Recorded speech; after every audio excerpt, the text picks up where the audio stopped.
التحرش مش مجرد كلمة في الشارع ولا لمسة عابرة. التحرش جريمة مكتملة الأركان، سواء تم هذا التحرش في الشغل، أو تم هذا التحرش في الميكروباص، أو حتى في الجامعة، أو حتى على الإنترنت. القانون المصري شدد العقوبات على المتحرشين بسبب انتشار هذه الظاهرة، وهذا وفقا للمادة 306.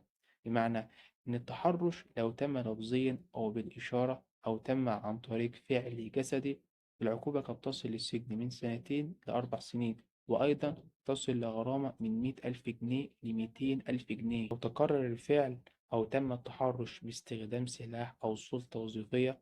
العقوبة قد تصل لسجن من 5 سنين إلى 7 سنين، وأيضا تصل لغرامة إلى 300,000 جنيه لو تم تصوير الفعل ونشره إلكترونيا. القانون المصري بيعتبر هذا بحد ذاته جريمة إلكترونية، ويعاقب عليها أيضا بالسجن المشدد.